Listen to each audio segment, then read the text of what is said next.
Bem-vinda, endocrinologista, doutora Paula Pires, para falar de vício em açúcar. Mas espera aí, será que o vício é só em açúcar? O que está acontecendo? Para a gente começar o assunto, então, eu queria que você explicasse para a gente o que hoje é considerado vício pelos psiquiatras. E aí, a gente vai começar a entender essa história. Bom, Carol, vício é considerado uma situação que sai tanto do seu controle, que apesar de você saber das consequências ruins, você continua fazendo sem parar. Então, por exemplo, um paciente obeso, que tem diabetes, que tem problema cardíaco e que tem vício em comida em geral, ele continua a comer, apesar de saber de todo o malefício que aquele excesso vai fazer no corpo dele. Ele não tem controle. E faz isso apesar de ter obrigações, às vezes falta trabalho para poder buscar uma comida que ele está com vontade. Tem aquela fissura, que é aquela urgência em comer, que precisa daquilo, às vezes tá tudo fechado, ele sai grandes distâncias para pegar aquilo, faz loucuras. Até de madrugada, Até de madrugada. Tem intolerância ou abstinência. Então, abstinência são sintomas físicos da falta daquela substância. Intolerância é cada vez precisar mais e mais daquela substância. Então, são critérios, existem tabelas hoje validadas pelos americanos para saber se a pessoa tem ou não vício em comida. Só que quando a gente fala vício em comida, comida é muito gostoso, a gente sabe, já conversamos a respeito disso, que a gente ativa uma série de coisas no nosso cérebro, né, que os hormônios aí são produzidos, serotonina e etc, e que tudo isso dá uma sensação de prazer e de bem-estar. Só que, pra gente entender se açúcar vicia ou não, você separou alguns elementos aqui na frente que constroem, vamos dizer assim, uma história, até para o pessoal de casa saber como é que você se livra disso. Não talvez de uma vez por todas, mas de uma forma que você consiga conviver com qualidade de vida, né, doutora? Porque é muito difícil falar assim, eu não vou ser mais viciada em doce, eu nunca mais vou comer. Ou então falar para uma pessoa que realmente tem esse vício, para de comer, é só você parar, é só você não comer. Não é tão simples assim. Então eu acho, Carol, que conhecimento é poder. Se a gente estrutura esse conhecimento e a pessoa entende que ela pode agir em 4 fatores, então na verdade são 4 estratégias, talvez ela consiga lidar melhor com esse problema. Perfeito. Então o primeiro fator que pode levar uma pessoa ao vício por comida, por açúcar, por comidas gordurosas, depende da substância. Né? Carboidrato, então o carboidrato da fruta, o carboidrato dos legumes, eles acabam virando glicose no sangue, eles acabam virando açúcar no sangue, mas a gente não vê ninguém viciado em banana, por exemplo, ninguém viciado em salada. Você conhece alguém? Não conheço ninguém viciado em salada. Assim, então, eu gosto, mas não é um vício. Não é o carboidrato, o açúcar em si que vicia. É como essa substância foi feita. Então, muitas vezes, aqui é um bom exemplo, é o açúcar com a gordura. Os estudos mostram ratinhos de laboratório que deixam de fazer coisas por dias para ficar buscando esse açúcar com gordura. E aí já tem estudos de ressonância magnética mostrando áreas do cérebro que são ativadas quando ingerimos esse tipo de substância, que são áreas semelhantes às ativadas pelo uso de drogas, de álcool, por situações prazerosas em geral. Então aqui é interessante essa primeira ideia que a gente está colocando aqui na pauta. Você falou muito bem. Eu não conheço ninguém que é viciado em brócolis. Brócolis é carboidrato. Eu não conheço ninguém que é viciado em banana. Assim, na questão, o que significa vício? Que foi a primeira coisa que a gente falou. Que é você parar tudo da sua vida para buscar aquilo. Agora, eu conheço um monte de gente viciada em chocolate, em leite condensado. Que tem o quê? Açúcar e gordura. Parece que é essa combinação que vicia. Então não é só o açúcar. Não é só o açúcar. Porque senão a gente exclui algumas coisas e às vezes a gente erra, né? Igual você falou, leite condensado, que às vezes a gente não considera, é açúcar. Mas a gente esquece, às vezes a gente acha que é só esse açúcar puro. O açúcar puro que vai viciar, e não. Porque ninguém come o açúcar puro. Exatamente. Descontroladamente, né? Você vai, deixa eu pegar aqui uma colher. É difícil isso. Então é o açúcar com a gordura. Então a substância depende muito, já é uma estratégia, é mudar a substância. Então a primeira pergunta, açúcar vicia? Não sozinho? Não sozinho, açúcar e gordura viciam. Os estudos científicos hoje falam de vício em comida, eles não usam esse termo vício em açúcar. Vício em comida. Comida, e a comida conforto, a comida calórica, a comida gorda. Sanduíche, um hamburgão, uma batata frita. Porque apesar do hambúrguer, quando a gente pensa, mas o hambúrguer é salgado, tem a gordura, tem. Mas olha só, o molho de tomate, o ketchup, olha a quantidade de açúcar que uma xícara tem. Bastante também. É o açúcar escondido, às vezes a gente esquece que tem açúcar nisso. Hambúrguer tem açúcar por conta do ketchup. Também, e o próprio pão, né? Ele vira... Pão. E aí junto com a gordura, realmente pode viciar. Pode batata frita. Alguém come a batata assim? Não, porque aí é a gordura ruim, a gordura saturada. Também age nessa área do prazer. Então, a substância é importante. Como driblar esse problema? Trocando a substância. Então, ao invés de comer um carboidrato simples, o pão, que aí eu estou falando agora da absorção também, que tem muito a ver essas duas. O modo como é absorvido. Quando a gente come um pão branco, um doce, um suco adoçado com açúcar, a absorção é muito rápida. Imagina a cocaína, só para entender. Vou fazer a comparação com cocaína. Com cocaína, que a área do cérebro ativada é a mesma, por drogas. A folha da coca, se você mastigar aquela folha, você não vicia em cocaína. Muitas vezes você nem tem efeitos muito grandes. Agora, se você refina a folha da coca, ela vira aquele pó e é aspirado, aquilo chega no cérebro em segundos e ativa essa área do vício. A mesma coisa com a comida. O açúcar simples, o carboidrato simples, que é absorvido muito rápido, ele chega no cérebro mais rápido. Muito rápido também. Muito rápido também. A gente tem uma foto até para comparar. É essa área do cérebro, então, que é ativada. Aqui, quando a gente olha o cérebro de uma pessoa viciada em cocaína, a gente tem a ideia também da pessoa viciada no açúcar mais gordura. Exatamente. Como você comentou. Que é uma área que a gente chama de sistema hedônico, que é o sistema de recompensa. Toda vez que a gente ingere o açúcar com a gordura, é ativado esse sistema de recompensa, dá uma sensação muito agradável e toda vez o cérebro vai lembrar dessa sensação e vai pedir mais e mais e mais. Mas isso, doutora, até entrando agora nesse lance da absorção, e nós vamos fazer uma demonstração ao vivo aqui, é assim. Não dá pra dizer que acontece com todo mundo. Não, mas o prazer de comer uma coisa gostosa, todo mundo tem. E por que alguns viciam, exatamente, né? Por que alguns viciam? Exatamente. Então, tem todo o lance da substância. Então, são pessoas que ingerem mais essas substâncias que são absorvidas mais rapidamente, mas ela tem que ter a predisposição genética. Tem. Aí, um exemplo que eu dou é o álcool. 90% da população já bebeu alguma vez na vida. Sim. Seja em uma festa social, nem que seja um gole. Mas só 5 a 10% das pessoas são alcoólatras, são viciadas em álcool. Por quê? Mesmo pessoas que bebem muito, muitas vezes não viciam em álcool, porque não tem a predisposição genética. Precisa ter predisposição genética. Isso muitas vezes é herdado, com o nosso estilo de vida isso pode ser modificado e passado de geração em geração. E aí a estratégia para genético, hoje em dia tem vários estudos, talvez uma hora a gente consiga ir lá e mexer no gene, mas ainda não é possível. Com genética, com química, a gente tem que tratar com química. Então, por isso que em muitos casos, que são pacientes grandes, obesos, pacientes graves, já com doenças, que não conseguem se controlar frente a um alimento doce e gostoso, a gente tem que usar medicações. E hoje em dia, a gente tem pelo menos 3 medicações aprovadas pelas agências regulatórias que agem bem nesse centro do vício. Existe uma medicação que nos Estados Unidos eles já fizeram ela no mesmo comprimido, aqui ainda não chegou, mas ela é usada separadamente para quem quer parar de fumar e a outra separadamente para quem quer parar de beber. Elas, usadas separadamente, não alteram peso e não alteram compulsão por comida, mas eles viram que quando a gente junta essas duas substâncias, já existe esse remédio nos Estados Unidos, realmente a compulsão e o vício em comida reduz. Então, tem tratamentos. Que interessante. Então, você reduz o vício da bebida, do cigarro e também da comida. Ele age, talvez, nessa parte cerebral, dando esse sinal que a gente precisa, sem que a gente coma, ou sem que a gente beba, ou sem que a gente fume. Exatamente. Tanto que uma delas, que o composto genérico chama-se bupropiona, ele aumenta noradrenalina e dopamina no cérebro, que é exatamente as substâncias químicas que são ativadas quando a gente come a comida. Que interessante, doutora.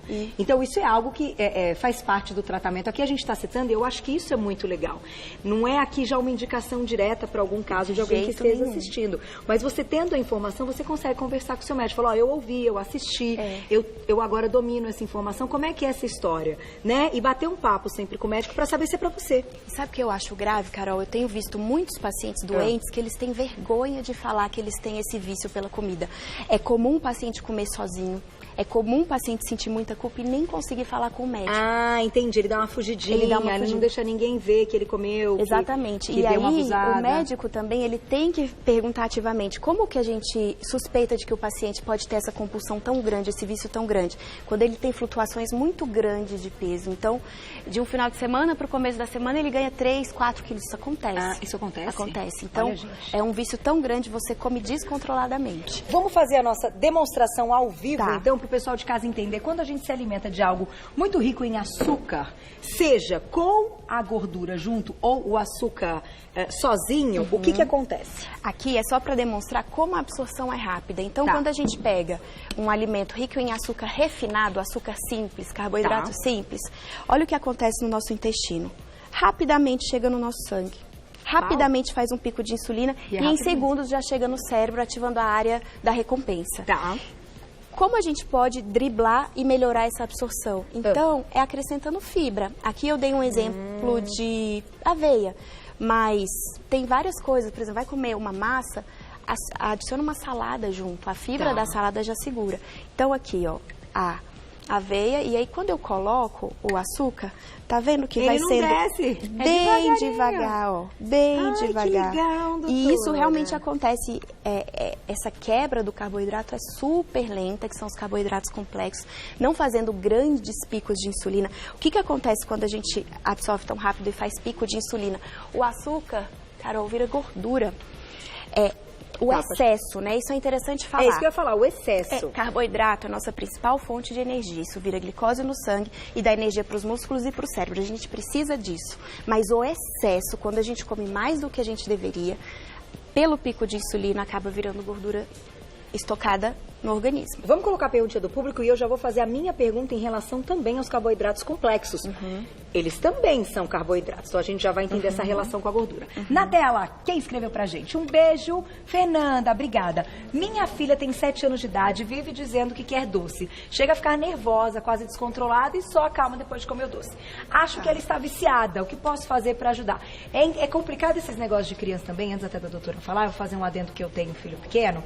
É tudo muito lúdico, essa parte de bala, o coloridinho, o bichinho. Então isso aí é um problema também, né? Com certeza, com certeza. Eu acho que a gente tem que ter cuidado para não proibir, porque tem gente agora não querendo nem dar mais fruta para criança. Nossa, pelo amor né? de Deus. Então é saber o que você falou, é a bala, é o chocolate. E para a criança, se é esse caso extremo que ela acha que realmente ela está viciada, o que funciona muito é essa parte de comportamento. Como eu falei, Carol, a gente precisa dos 4 fatores para tornar uma pessoa viciada. Então, a gente tem que agir nos 4 fatores. Eu não vou dar remédio para uma criança de 7 anos, não pode. Então, a gente vai agir no comportamento. E no comportamento, tem várias dicas, né? Tem estudos que mostram que a terapia cognitivo-comportamental, ela tem mais efeito até que remédio. Olha só. Só que, logicamente, ela é a longo prazo, você precisa ter um comprometimento e seguir talvez por anos. E como é feita? Ela muda a forma que a pessoa vê o alimento? Vê o alimento. Eu costumo falar que esse vício em comida é semelhante a vício de álcool e drogas. Só que em álcool e drogas a gente fala em abstinência. A gente pede para a pessoa nem chegar perto. Não pode nem um gole, né? Só que a gente não vai falar isso com comida. Comida é uma fonte de prazer. Comida é o social. É sobrevivência, é nossa energia. Então, a gente fala de um termo que chama controle de danos. Se a filha dela tem vício em comida, ela vai estocar biscoito recheado em casa? De jeito nenhum. De jeito nenhum, não pode. Se a filha dela tem vício em comida, ela vai, depois de um almoço, deixar um bolo de chocolate na frente da filha dela? Não pode. Então, é controle de danos. Não pode deixar a tentação à vista. Então, quem está cercando a nossa vida, então as pessoas que trabalham com a gente agora transferindo para uma pessoa adulta, não só criança, o marido, a família, também precisam participar desses comportamentos. Total, isso eu ia já falar, foi bom você ter falado, porque quando a gente lida com um paciente alcoólatra, a família toda não se envolve, ninguém fica oferecendo bebida. Drogas também, né? Muitas vezes a gente vê até em filme, né? A pessoa vai sentar, a outra pessoa pede um copo d'água, que é para não estimular o outro a beber. E com comida é diferente, fica todo mundo tentando te boicotar. Come só um pedacinho, toma aqui um bolo. Hoje não vai fazer mal. E o paciente já tem essa culpa e essa vergonha e muitas vezes ele não conta para a família que ele está em tratamento. Então precisa contar para a família, precisa engajar todo mundo nessa mudança e pedir para realmente não me mostre essa comida agora. Hoje não é o dia. Hoje não, tem o dia do final de semana. Tá. Não pode ser assim liberado e a pessoa que se vira no autocontrole, porque não existe esse autocontrole. Precisa ser junto, Precisa ser junto. braço dado, né? Outra coisa é tentar entender os gatilhos emocionais, até dessa criança, do adulto. Muitas vezes a gente come por tédio, muitas vezes a gente come por tristeza. Tristeza muito, por né? raiva, por TPM. Cada um tem o seu padrão. E isso a terapia ajuda muito a identificar. E aí quando você vê que aquele gatilho está chegando, você já faz uma estratégia. Até por cansaço, né? Um dia de muito trabalho, de muita coisa. Eu, por exemplo, Carol, você é viciada em quê? Você acha? Eu, assim, em quê? De verdade, tomate e vinho. Falando bem sincera, mas aí eu tenho lá meu controle. Bom, mas em tomate mais, tomate eu não tenho controle. Mas sem ser comida. O que sem assim, ser comida? Uma coisa que você ama sou viciada fazer. em corrida. Pronto. Eu só não engravidei de novo ainda porque eu preciso me tirar um pouco, porque não dá pra correr Ativa grávida. a sua área do cérebro do prazer. Então, e te faz bem. Nossa, corrida, se eu pudesse correr toda, eu saia correndo aqui, as meninas sabem. Eu venho de tênis, eu dou umas corridas no próprio corredor aqui pra ir pro camarim, pra maquiagem. Então. Viciada. Então, e te Agora, faz menina, eu muito sou bem. viciada em tomate. Eu fico pensando da onde, como, né? Eu sou louca por tomate. Será que você tem alguma relação que te lembra a infância, que te dá prazer? Ah, isso sim. Não vou contar porque daí são detalhes familiares. Mas pode ter a ver, então? Pode ter a ver, pode ter a ver. Então agora você é verdade. Mas não te faz mal, então não tem problema. Não, eu acho me que a faz gente um pouco tem mal. que achar Só outras o vinho coisas. que tem que ter o meio termo também, porque, né? Mas eu tenho, até porque eu tenho a minha condição, como eu sigo o plano alimentar direitinho, feito pelo médico, eu sei o quanto eu posso, senão também eu vou ultrapassar em calorias e uma série de outras coisas que também não posso. Então não é só o álcool, E é isso, a pessoa tem que ter uma orientação nutricional, até para saber onde ela pode, com como ela pode. Mas eu gosto. Então, assim, você perguntar, você gosta? Eu gosto. Acho que a gente também tem que se assumir nas coisas que gosta. Agora, vamos colocar a perguntinha do público que a gente volta nesse lance do você tem vício em quê? Aí a gente tem que pensar sempre a coisa boa e a coisa ruim. Porque ninguém só tem vício bom. Mas também eu acho que ninguém só tem vício ruim. Mas quanto mais vício bom, menor a chance de você cair no vício ruim, porque você tá ativando essa dopamina no teu cérebro toda hora. A TV, isto aqui também é um vício pra mim. Porque eu acordo e vou dormir pensando em pauta, eu e Glaucia, minha diretora. Isso não te traz felicidade? Me traz muita felicidade. Fico louca. Eu tenho ideia no domingo, eu ligo pra ela. Aí ela fala, Carol, hoje é domingo. Brincadeira, ela adora também, que daí a gente até Carol, mas eu sou a mesma coisa com estudo. Eu falo que às vezes viciada em estudo. Eu tô correndo no consultório com a minha filha, eu não vou conseguir vir, não vou ser bonita. É só vocês me chamarem que eu já tô aqui. Porque me dá chega na hora, apesar de eu ter um tanto de coisa pra fazer, chega na hora, me dá um prazer de ter estudado, de ter lido, e eu vejo que esse é meu vício. Eu acredito. De verdade. E é bom, e deixa a gente feliz. Por isso não que falam faz mal. que gostar do seu trabalho, você não trabalha. Você é feliz. Então é um vício muito bom também gostar do trabalho. E ativa a mesma área do cérebro que tudo isso? Que tudo isso. Ah, isso eu acredito. Agora, a corrida, eu vou falar um negócio pra vocês. Cada um tem seu esporte.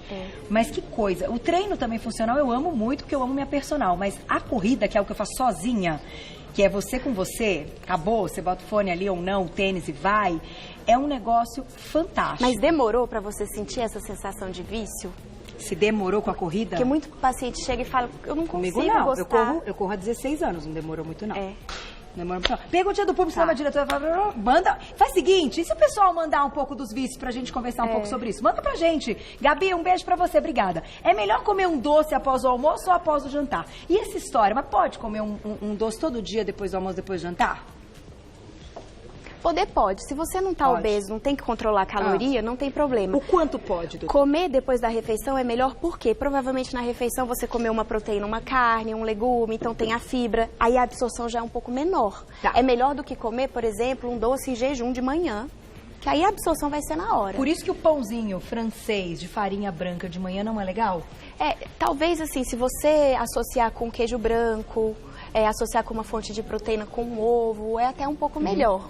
Mas tudo depende, Carol, a gente também não pode falar isso, não pode, porque depende. Imagina uma pessoa magra que vai malhar, ela pode. Um pão francês. Entendi. É energia. Eu entendi. Entendeu? Não, é que o complicado quando a gente está falando desses assuntos é que a gente está pensando numa população sedentária ou que não faça um treino suficiente para um gasto disso que nós vamos comer. E aí é melhor, logicamente, trocar pelo pão integral, porque a absorção vai ser menor, o pico de insulina vai ser menor e o estoque de gordura também. Mas depois do almoço ainda é melhor do que depois do jantar.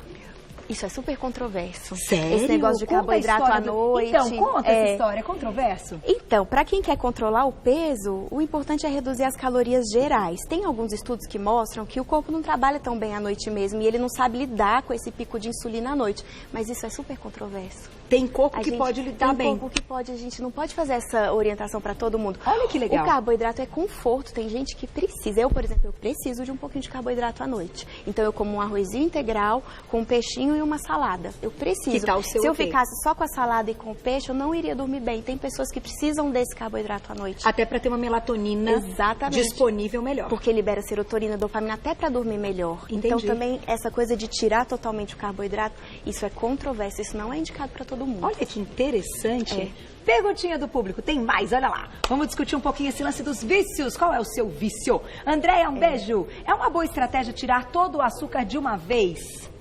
Tem gente que consegue, tem gente que não consegue, né? É porque, olha só, tirar todo o açúcar, o que ela quer dizer? É o açúcar branco? Tá. Às vezes vale a pena. Vale a pena. Mas e o açúcar da fruta vale a pena? E os minerais? E os nutrientes? E as vitaminas? Sim. Então eu acho que não. O carboidrato em geral é fonte de energia, a gente não precisa ser radical. Ser muito radical pode gerar uma compulsão posterior. Então, inclusive era uma pauta que a gente ficou para fazer, não fazer e tudo mais, mas acho que cabe até para te perguntar, porque talvez não valeria como uma pauta inteira. A gente leu uma reportagem que saiu há alguns meses falando que se a pessoa come um chocolate de manhã, ela não engorda e diminui a chance, alguma coisa do tipo, tá? De ter compulsão, porque ela tá matando a vontade dela no momento que é uma refeição que ela poderia comer mais, porque ela tem o dia todo para gastar. É um negócio meio louco tudo isso, a gente não quis trazer para uma pauta, porque é uma discussão muito ampla, mas o lance do radical, quando você diz, por exemplo, doutora, pode para algumas pessoas fazer falta, como para outras um pouco menos. Sim. Aí é uma questão individual. É individual. Porque se me perguntam se eu tenho vontade de comer isso aqui, eu não tenho vontade de comer isso aqui. Uhum. Então, é uma questão individual. Porque nem todas as pessoas, então, se fala assim, mas o que mais me perguntam é, mas quando você mudou, você não ficou sentindo falta? Não. Carol, os estudos têm mostrado como é que é isso? Que vai muito bem nisso que você está falando. Como é que a gente vicia em comida saudável? Porque você ama comida saudável, né? Mas a maioria das pessoas olham aquilo e não tem esse prazer que você tem. Quando a gente come uma massa bem gostosa, num restaurante bem maravilhoso, porque eu não sei fazer em casa uma massa bem gostosa, então é melhor você comer num lugar que a pessoa sabe fazer. Mas uma vez na semana, não consigo nem comer mais. Se a gente come a primeira vez uma comida bem saudável, o cérebro até libera dopamina. Mas depois de um tempo, se a gente come aquela mesma comida saudável, então aquele franguinho grelhado com aquela salada, os níveis de dopamina vão caindo e eles não sobem mais. Tá. Como que a gente burla isso? O cérebro ele precisa de variedade. Por quê? Ele precisa de vários sabores. O cérebro tem receptores. Até para saber o que está estragado, ele precisa identificar os diferentes sabores. Isso dá estímulo, isso gera dopamina. E ele precisa de cor, apresentação, porque aí ele entende que tem vários nutrientes e vitaminas. Então, estratégias comprovadas para você realmente gostar mais de comer saudável é sempre variar o prato saudável. Olha que legal. Não é comer a mesma coisa. Não é a salada com filé de frango grelhado. Não é a salada com filé de frango grelhado todo dia. Em uma semana você já não aguenta mais ver aquilo. Mas é um soufflé de cenoura. Isso você ensina muito aqui, né? Então, as suas culinárias de todos os dias. E realmente variar com o saudável. E se você começa a ver que isso vai te fazer bem, tem gente que já fala, eu odeio arroz integral. Já experimentou arroz integral com um pouco de cenoura, com brócolis, bem temperadinho? Hoje o que a gente fez tinha outros elementos. Então isso também é algo que variar pode melhorar. E na apresentação, uma mesa bonita,